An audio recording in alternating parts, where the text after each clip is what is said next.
Gold trusted gold buyers మీరు తాకట్టు పెట్టిన బంగారాన్ని విడిపించి ఈ రోజు ఉన్న మార్కెట్ ధరకు కొనబడను. లోకంలో ఇంతమంది పిల్లలా నాకు అన్నట్టు అనిపిస్తుంది. ఓకే. ఒక్క సంతోషం, నా పిల్లలు నన్ను అమ్మని పిలిచేది ఇంట్లో మాత్రమే. ఏదైనా అవసరం వస్తే అమ్మ ఇది మా అమ్మ అంటారు. ఆప్యాయత, ప్రేమతో మనకి కావాల్సిన మనిషి అని హృదయపూర్వంగా పిలుస్తున్నారు కదా. బయట వాళ్ళు అమ్మ అన్నప్పటికీ ఎంత ఆనందంగా ఉంటుందో. ఇవాళ మార్నింగ్ నాకంటే పెద్ద ఆయన, నేను క్యూలో నించుంటున్నాను అన్నమాట. ఆ బ్రేక్ దర్శనం క్యూలో నించుంటే, ధ్వజస్తంభం దగ్గర నించుంటే నాకంటే పెద్ద ఆయనకి 80 పైనే ఉంటుంది. ఆయన అంటున్నారు, అమ్మ నమస్కారం అమ్మా, బాగున్నారా, మంచిగా దర్శనం చేసుకోండి అంటే. అమ్మ అన్న మాట ఆయన నన్ను పిలవాల్సిన అవసరం లేదు, కానీ ఆయన అమ్మ అన్నప్పటికీ అమ్మ అని పిలిపించుకోవడానికి నేనెంత భాగ్యం చేసి ఉండాలి. నిజంగా కదా. మన పిల్లలకి మన అమ్మ అన్నప్పుడు బయట వాళ్ళు పిలిస్తే ఎందుకు అమ్మ అవ్వలేము? ఎవరిని అంతమందిని అమ్మని పిలవలేము. ఎవరు పడితే వాళ్ళని అమ్మని పిలవలేము. అక్క అనొచ్చు, ఆంటీ అని ఇప్పుడు ఈజీగా వస్తుంది. అవును, అమ్మని ఎవరిని పిలవలేము. అది ఎవరికో కొంతమందికి వస్తుంది. అలాగే కన్నాంబ గారు, సావిత్రి గారు, తర్వాత జమున గారు, వీళ్ళందరూ, సుజాత గారు, అన్నపూర్ణమ్మ గారు, వీళ్ళందరూ అమ్మ అయిన తర్వాత నేను ఆ కేటగిరీలో ఉన్నానంటే గర్వమే. అది కూడా ఒక లాంగ్ రన్, మామూలుగా లేదు ఇలా అనేసి చెప్పొచ్చు. కాలర్ ఎగలేం కాబట్టి చాలా ఆనందంగా. ప్రతిసారి ఆ క్యారెక్టరు సుధమ్మ అమ్మగారి క్యారెక్టరు మీ దగ్గరకు వచ్చినప్పుడు వచ్చేటువంటి రియాక్షన్స్ ఎలా ఉంటాయి? ఇందులో కూడా అమ్మేనా? ఈసారి ఎవరికి అమ్మను అవుతున్నాను, ఎంతమంది నాకు పిల్లలు, ఏ హీరోకి అవుతున్నాను, ఇలాంటివి ఉంటాయా? చాలా ఉంటాయి. ఇప్పుడు పిల్లలందరూ ఒక రామ్ చరణ్ అవ్వరండి, జూనియర్ ఎన్టీఆర్ అయినా, మనోజ్ అయినా, వీళ్ళందరూ, తరుణ్, వీళ్ళందరూ నేను చూసి పెరిగిన పిల్లలు కదా. నా కళ్ళ ముందు చిన్న చిన్న పిల్లలు అలాగే ఆడుకునే పిల్లలు వాళ్ళ హీరో అయ్యారు, వాళ్ళకి తల్లి అయ్యేటప్పటికి వాళ్ళతో నేను జోక్ చెప్పేదాన్ని, మీరు పెరిగిర్రా నేను పెరగలేదురా, ఇలాగే నా ఏజ్ అక్కడే ఆగిపోయింది. వాళ్ళే పెరిగారు, ఎందుకంటే నేను అప్పుడే తల్లి అయ్యాను. తల్లి అలాగే ఉన్నాను, కానీ వాళ్ళే పెరిగి అలాగే పెద్దవాళ్ళు అయ్యారు. అమ్మ అలాగే ఉంది. తర్వాత మెల్లిగా అమ్మమ్మ అయినప్పటికీ కూడా, రియల్ లైఫ్లోను అమ్మమ్మ అయినప్పటికి కూడా అమ్మగా మాత్రం, అమ్మమ్మ అయినా అమ్మమ్మకి అమ్మమ్మ అయినా కూడా ఇలాగే ఉంటా. నా వయసు 22 ఎల్లదు అలాగే. ఇప్పుడు ఆల్మోస్ట్ 40+ ఇయర్స్ నుంచి మిమ్మల్ని చూస్తున్నాము. ఒరిజినల్ వయసు ఎంత అడగకూడదు మామూలుగా అయితే, చెప్పడంలో తప్పు లేదు. మా అమ్మ చెప్పుకునేవాళ్ళు, నీ వయసు తగ్గించుకుంటే నీకంటే అబద్ధం చెప్పేవాళ్ళు ఎవ్వరు లేరు అని. ఒక వయసు వచ్చిన తర్వాత, నేను 30 అంటే నమ్ముతారా? అసలు నమ్మదు. నేను ఈ శరీరంకి వయసు అయ్యి ఉండొచ్చు, నా మనసు నా హృదయంకి 22, కానీ నా వయసుకి 61.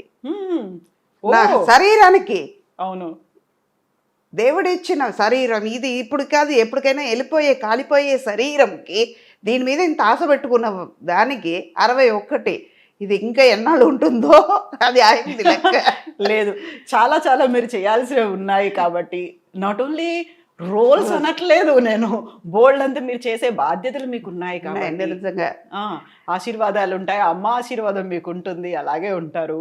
61 ఏళ్ళు. నేను యాక్చువల్గా 1 year బ్యాక్ నేను సుధమ్మ గారిని చూసినప్పుడు చెబ్బి ఇలా బుగ్గలతో ఉన్నారు. ఇప్పుడు నేను మొత్తం తగ్గిపోయి కొంచెం సన్నగా అయిపోయారు మీరు. ఏమో మహేష్ బాబుతో, జూనియర్ ఎన్టీఆర్తో, ఎవరో ఇప్పుడు కొత్తగా వరుణ్ తేజ్, వీళ్ళందరితో హీరోయిన్గా చేయొచ్చేమో. అనుష్క శెట్టి వీళ్ళందరూ చేయట్లా, నేను చేయొచ్చు. ఎగ్జాక్ట్లీ. వాళ్ళకి అమ్మ మాత్రమే చేయాలా? వాళ్ళ పక్కన హీరోయిన్ చేయొచ్చు కదా. హైట్ కూడా సరిపోద్ది అనుకుంటా కదా. Height, colour. మెయిన్ ఏంటంటే ఈ జోక్స్ అపార్ట్, హెల్త్ కాన్షియస్ నాకు ఎక్కువ ఉంటుందమ్మా. ప్యూర్ వెజిటేరియన్, కరెక్ట్గా టైంకి తింటాను. ఒక పదార్థం నచ్చిందంటే, నా బేసిక్ చెప్తున్నాను, ఏంటి ఇది ఒక అడ్వైస్ లాగా ఉందని అనుకోకండి, ఉన్న సీక్రెట్ని ఇప్పుడు బయట పెడతా. ఇది మీరు కూడా పాటించండి, ఎంత ఆరోగ్యంగా ఉంటారో చూసుకోండి. అప్పుడు లైక్స్ నాకు వస్తుంది, కవితకు రాదు, నాకు వస్తుంది. మెయిన్ మన కాన్షియస్ ఎక్కడ ఉండాలంటే మన ఆరోగ్యం మీద ఉండాలి. మన కాళ్ళతోనే మనం నడుస్తున్నాం, మన చేతితోనే మనం తింటున్నాం, మన ఊపిరి మనదే. అవును. మనం కళ్ళుతోనే చూస్తున్నాం. అలా అన్నప్పుడు దేవుడు ఇచ్చిన కళ్ళుని మంచిగా చూసుకోకుండా, మంచిగా ఉన్న చేతిని మంచిగా చూసుకోకుండా, నీ కాళ్ళతో నడుస్తున్నప్పుడు నీ కాళ్ళని జాగ్రత్తగా చూసుకోకుండా ఉంటే బతికేంటి, పోయినా ఏంటి? ఎఫెక్ట్ ఎవరికి పడుతుంది? పెయిన్ ఎవరెవరు అనుభవిస్తారు? మనమే కదా. ఎదుటి వాళ్ళకి పెయిన్ ఇవ్వలేము కదా. అవును. ఆరోగ్యంగా ఉంటే ఇంకా 10 ఏళ్ళు ఆశ ఎక్కువ ఉంటుంది, 10 ఏళ్ళు బతకాలని ఉంటుంది. కానీ ఆరోగ్యంగా ఉంటే ఇంకా ఎక్కువ పని చేయొచ్చు. అవును. మీ మనసు సంతోషంగా ఉంటుంది, పక్కన ఉన్న వాళ్ళని సంతోషంగా పెట్టచ్చు. ఎప్పుడు మీరు సంతోషంగా ఉండగలుగుతారు. ట్రూ. కరెక్ట్ టైంకి తింటాను, ఏది వచ్చినా ఇక్కడ ఎక్కించుకోను. పోతే పోనీ వచ్చింది. ఇవాళ 1 ఇయర్ అయినా కూడా మీ ఐ డ్రీమ్ వాళ్ళకి ఇవ్వాలే, దొరికింది. ఇయ్యాలని. So true. అది నిజంగా ఇది డెస్టినీ రాసి ఉంటుంది. అవును. అది కూడా తిరుపతి స్వామివారి దర్శనం అయిన తర్వాత చెయ్యాలని ఆయన రాసిన తర్వాత నేను లెక్క మార్చి మార్చి రాస్తే కుదురుతుంది. ఎన్నిసార్లు మేము చెన్నైకి వచ్చినా ఎందుకు ఇస్తారు అప్పుడు? మీరు ఇవ్వరు కదా. అన్నీ రాసి పెట్టే ఉంటాయి. కాకపోతే అలాగే నేను దీంట్లో ఇది ఆరోగ్యం గురించి వచ్చింది కాబట్టి చెప్తున్నా. నేను ఇదంతా నేను ఆరోగ్యంగా ఉండడం వల్ల సాధ్యమవుతుంది. ఇంటర్వ్యూ ఇవ్వగలుగుతున్నాను. అవునా? టైంకి భోజనం చేస్తా. ఒక చిన్న పదార్థం నచ్చిందంటే అది పూర్తిగా అయ్యే వరకు తినేస్తాను. చాలా ఇష్టం తీరే వరకు తినేస్తాను. ఒక మైసూర్ పాకు ఉంది, ఎగ్జాంపుల్ చెప్తున్నాను. ఒక స్వీట్ ఎక్కువ తింటాను, కానీ ఒక లిమిట్ ఉంటుంది. ఓకే, నాకు నచ్చింది, ఒక 2 పీస్ తినేస్తాను, 3 పీస్ తినాలి చాలు. ఇంకా వెగట్ వస్తుంది. వచ్చిన తర్వాత వద్దు, ఇంకా దాని దగ్గరికి వెళ్ళకూడదు అన్నంత వరకు తినేస్తాను. మళ్ళీ దాని జోలికి వెళ్ళను. అయిపోయింది కదా, తృప్తిగా తినేసావు కదా, ఇంకెందుకు అని నన్నే క్వశ్చన్ అడుగుతాను అనమాట. అలాగే ఫుడ్ మాత్రమే కాదు, చాలా చాలా చాలా చాలా వామ్ వాటర్ తాగుతూ ఉంటాను. పీక్ సమ్మర్లో కూడా చాలామంది నన్ను ఆర్టిస్ట్ మా కోస్టర్స్ అంటారు, అంత వేడిగా ఉంది, అంత వేడి నీళ్ళు ఎలా తాగుతావు అక్క అని. ఏమో చిన్నప్పటి నుంచి అది అలవాటు అయింది. వామ్ వాటర్ మన బాడీలో ఉన్న ఫ్యాట్ని కరిగిస్తుంది, స్కిన్ గ్లో అవుతుంది. అదే ఇందాక ఒక గోడ ఉంది, చిత్రం రాయాలంటే ఈ గోడ అన్న ఈ శరీరం బాగుంటేనే కదా చిత్రం రాయడానికి. స్వచ్ఛంగా కూడా ఉండాలి కదా, ఉండాలి, అందంగా ఉండాలి. First love your self. అప్పుడు మన మీద ప్రేమ చూపించాలంటే మన అందంగా ఉండాలి, మన ఆరోగ్యంగా ఉంటే అందం బయటపడుతుంది. ఇది సీక్రెట్. ఎన్ని లీటర్ల నీళ్లు తాగుతారు ఒక రోజుకి? ఎలాగైనా 5 to 7 లీటర్స్ వరకు తాగేస్తారు. అవునా? ఒక షార్ట్కి వెళ్ళి వచ్చినాక మా వాళ్ళకి తెలుసు, మా స్టాఫ్కి తెలుసు. షార్ట్కి వెళ్ళి వచ్చిన తర్వాత ఒక 2 గ్లాస్ నీళ్ళు పెట్టేస్తారు, కంపల్సరీగా ఉంటుంది. ఆ ఫ్లాస్క్ అని లెక్క ఉంది, అది దానికి బాటిల్ వెళ్తూనే ఉంటుంది. యూజువల్గా అబ్జర్వేషన్లో నేను ఇప్పుడు నా ఫీల్డ్లో అబ్జర్వ్ చేసింది ఏంటంటే, బయటికి లేడీస్ వెళ్తున్నారు అనుకుంటే వాటర్ తాగకుండా ఆపేసుకుంటారు. ఎందుకంటే అక్కడ వాష్రూమ్స్ ఉన్నాయో లేదో, నలుగురు ముందు మళ్ళీ నేను వెళ్ళాలంటే ఒక మొహమాటం ఉంటుంది. కనుక్కొని అక్కడికి మీరు అడ్రస్ చెప్పండి అంటే అక్కడ అవి ఎలా ఉన్నాయో ఏంటో తాగకుండా చాలా వరకు యూరిన్ ఇన్ఫెక్షన్లో, లేకుంటే కిడ్నీ ప్రాబ్లమ్స్, స్టోన్స్ ఫామ్ అయ్యాయి, ఇలాంటివన్నీ ఉంటాయి కదా. వాళ్ళకి ఏం చెప్తారు మీరు? అదే ఇందాక ఆరోగ్యం గురించి అక్కడే వస్తుంది. క్లీన్గా మనం క్లీన్ చేసుకోవాలి అంటే మీరు తాగండి. కంట్రోల్ అన్నది మీ చేతిలో ఉంది. అది మీ చేతి దాటి వెళ్ళిందంటే దట్ ఇస్ ద ప్లేస్, మీరు చూసుకుని వెళ్ళాలి. ఇప్పుడు ఇదంతా ఆరోగ్యంగా ఉంటే, మీలో ఒక కంట్రోల్ ఉంటే ఎందుకు మనకి బయటకు ఉన్న ఇన్ఫెక్షన్స్ అవన్నీ వస్తాయి. బాడీ సిస్టమ్ అలవాటైపోతుంది. అవును. ఇప్పుడు కళ్ళు ఎంతవరకు చూడగలుగుతుందో అంతవరకుమే చూడగలుగుతాం. మనకి పొట్టకి ఎంత కావాలో, మన కడుపు నిండా తినాలంటే ఎంత తినగలుగుతామో అంత తింటున్నాం. అదే తృప్తి దీంట్లో కూడా ఉండాలి కదా. మనం తాగగలుగుతాం, నీళ్ళు తాగుతాం, మన ఆరోగ్యం బాగుంటుందని అనుకుంటే మనం తాగగలుగుతాం.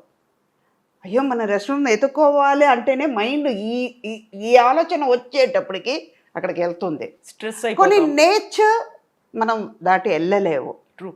ప్లేస్ని బట్టి అలవాటు చేసుకోవడం. మన చేతిలో మన బ్రేక్ ఉందమ్మా, ఒక బండి మీద వెళ్తున్నాం, మనం లెఫ్ట్ వెళ్ళాలంటే వెళ్ళవచ్చు. కంట్రోల్ మన చేతిలో ఉన్నప్పుడు ఎవరు ఏం చేయలేరు. ఈవెన్ నేచర్ కూడా ఏం చేయలేదు, సహకరిస్తుంది. మనం ఏదైనా మంచి కావాలని కోరుకున్నాము, పాజిటివ్ ఆలోచనలు ఉన్నాయి అనుకుంటే, నిజంగా పాజిటివ్గా ఆలోచిస్తే ఏది మన పక్కకి రాదు. అన్ని మనకు కావాల్సినటువంటి ఒక వేని అక్కడ మనకు దారిని చూపిస్తూ అంతే. కొన్ని దాటి వెళ్ళాల్సిందే, తప్పదు. మన హెల్త్ వైజ్ చూసుకోవాలంటే కొని చేయాల్సిందే. మనం మన మీద ఫోకస్ పెట్టుకోవాలి. ఇప్పుడు మీరు 7 లీటర్స్ తాగాల్సిన అవసరం లేదు, మినిమం 3 లీటర్స్ తాగండి. ఇప్పుడిప్పుడే కదా ఇంత ప్రాబ్లమ్స్. ఇప్పుడు ఒక 10-15 ఇయర్స్ ముందు వరకు డయాబెటిక్ అంటే ఏంటో తెలియదు, బీపీ అంటే ఏంటో తెలియదు. ఇప్పుడు లేనిపోని ఫుడ్ దొరుకుతుంది, బయట తినేస్తున్నాం. మీ కంట్రోల్ లేకపోతే ఏమవుతుంది? తినాలని ఉంది, వాళ్ళు టెంప్ చేస్తున్నారు కాబట్టి మీరు తింటున్నారు. మీరు టెంప్ అవ్వకుండా ఉండండి, వాళ్ళు ఫోర్స్ చేయలేరు. నిజమా? అప్పుడు మీ సిస్టమ్ కరెక్ట్గా మీ లెవెల్లోనే ఉంటుంది, అది దాటి వెళ్ళదు. ఇప్పుడు మీ హెల్త్కి మంచిగా ఉంటుంది. ఫుడ్, వాటర్ ఇంటేక్ వీటి గురించి మాట్లాడుకున్న తర్వాత ఎక్సర్సైజెస్, ఫిజికల్ యాక్టివిటీ అనేది ఏం చేస్తారు మీరు? ఏం చేయను, ఇంటి పని అంతా నేను చేస్తాను. ఓకే. ఇంట్లో ఉంటే పని మనిషి నేనే, వంట మనిషి నేనే, పిల్లలు ఉన్నా పనమై ఉన్నా కూడా నాకు నిజంగా చెప్పాలంటే బేసిక్గా ఓసిడి ప్రాబ్లం ఉంది. ఓ ఓకే. చాలా హై వాల్యూమ్లో ఉంది. అది ఏం చేస్తానంటే, ఇది బాగానే ఉంది భూమమ్మ, ఇంకొంచెం మంచిగా తుడిస్తే బాగుంటుంది, రేపు చేస్తానమ్మా. సర్లే నువ్వు రేపు చేస్తున్నావు, సరే రేపు చెయ్యి, కరెక్ట్గా చేసే అని చెప్పి మళ్ళీ తుడిసేస్తాను. దానికే సిగ్గు వచ్చి మళ్ళీ తుడుస్తుంది. ఓకే, రేపటి దాకా ఎందుకు ఆగాలి? ఎందుకు ఆగాలి, అది నీట్గా ఉంటుంది కదా. అది ఏమవుతుంది, నేను తుడిసే కొద్దీ తను వచ్చి మళ్ళీ తుడుస్తుంది. రేపు మళ్ళీ ఇంకో రోజు చూసేటప్పుడు అమ్మకి నచ్చదు కదా, ముందే తుడిసేసి పెట్టేద్దాం. ఎక్సర్సైజ్ అంటే వెళ్ళిపోయి జిమ్కి వెళ్ళి హార్డ్ కోర్గా నేను చేసేది ఏమి లేదు, ఇంటి పని అంతా నేను చేసుకుంటాను. Okay. And one more thing ఏంటంటే walking, morning 1 hour, evening 1 hour. And షూట్కి వచ్చినా కూడా కూర్చొని ఒక చోట తిరుగుతూనే ఉంటాను. వామ్ వాటర్ తాగే కొద్దీ ఏమవుతుంది, ఫ్యాట్ అంతా కరిగిపోతుంది, మీలో మన బాడీలో ఉన్న టాక్సిన్స్ అన్నీ బయటపోతున్నాయి, ఆటోమేటిక్గా మనలో గ్లో వస్తుంది, మన హెల్త్ బయటపడుతుంది. ఇదే ఎక్సర్సైజ్ అంటే ఇది మెయిన్. మనం అయ్యో ఇవాళ చేయలేమే, ఇది చేస్తే ఎలా ఉంటుందో, ఏమైందో అంటే అది ఆగదు, వచ్చేది వస్తూనే ఉంటుంది. మనం టెన్షన్ అవుతే మాత్రం ఏమవుతుంది? ట్రూ.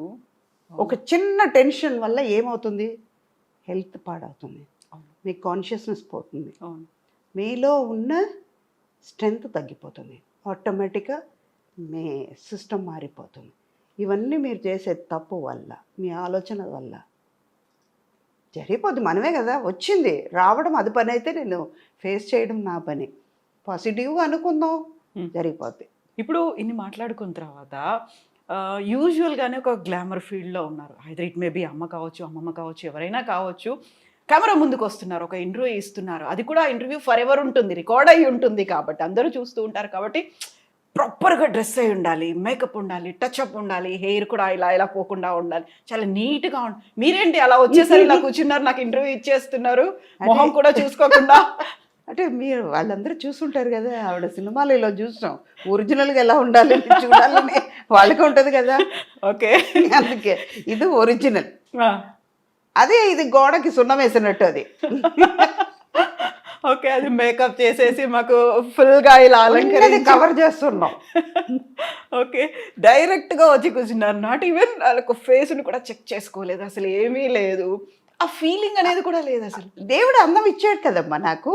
అవును, నిజంగా ఇచ్చిన తర్వాత నేనెందుకు మళ్ళీ పూసుకోవాలి? So true, so true.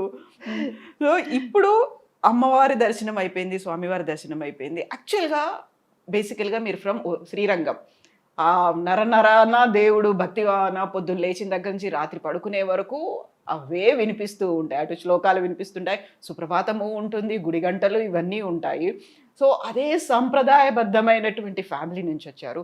మీరు పూజలు చేసుకునేటప్పుడు మడి కట్టుకుంటారు, మడి చారంటారు కదా, అదే టైప్లో చీర కట్టుకుంటారు, అంతేనా? అవును. ఎంతసేపు చేస్తారు యూజువల్గా పూజలు మీరు? గంటన్నర చేస్తాను.